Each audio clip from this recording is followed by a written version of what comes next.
A few years ago, a relative of mine from abroad visited China for the first time.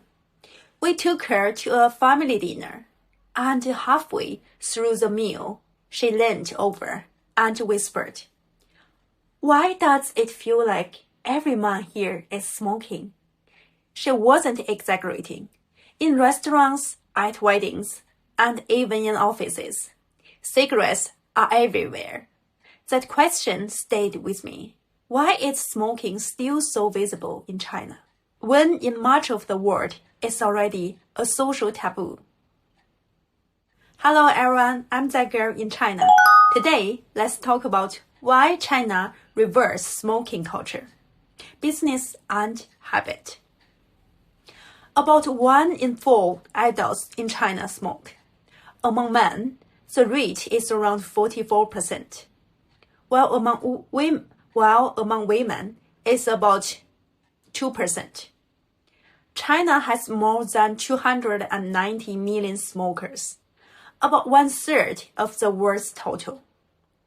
Northern and western regions tend to have higher smoking rates, while big cities like Shanghai and Guangzhou are lower. To understand China's smoking culture, we must start with its social language. In China, offering a cigarette isn't just about smoking. It's a gesture of inclusion. It says, "You are one of us." In a culture built on faith and reciprocity, refusing a cigarette can feel awkward, because you are not just rejecting the smoke, you are rejecting the relationship. Smoking in China is also tied to masculinity. In some circles, a man who doesn't smoke may seem less sociable or less grown up. Smoking becomes part of male bonding, a shared ritual that builds trust and connection. Behind the culture lies a powerful economic reality. China is one of the world's largest tobacco producers. The state tobacco monopoly contributes heavily to local government revenue. For many regions, tobacco isn't just a habit, it's an economic lifeline. That makes smoking not only a personal choice, but a structured habit. At banquets, business meetings, and festivals, offering cigarettes is still common courtesy, a kind of social currency. Passing the pipe around the table means more than sharing tobacco.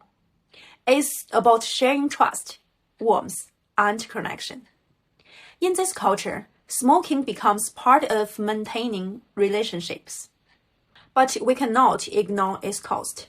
Every year, smoking causes over 1 million deaths in China. It's roughly 3,000 people every day. Lung cancer, heart disease, and chronic respiratory illness are especially high among men. Secondhand smoke also poses serious risks, especially to children and pregnant women. In many homes, one man's habit becomes the family's shared danger. Smoking isn't only shorten lives, it quietly shapes family well-being. But times are changing. Younger generations value health and personal space. In big cities, more and more young people are choosing not to smoke. They replace cigarettes with coffee or a friendly toast instead. The smoking culture is slowly fading, just not fast enough. So, why does China still reverse smoking? The answer lies in the intersection of ritual, identity, economy, and habit. For many, a cigarette is not about nicotine. It's about emotion, belonging, and respect. But the cost is heavy. Perhaps the solution isn't to destroy the ritual, but to create new ones, ways to express care, respect, and togetherness without the smoke. In the end, every small action tells a big story about who we are. Thanks for watching. I'm that girl in China. I'll see you next time.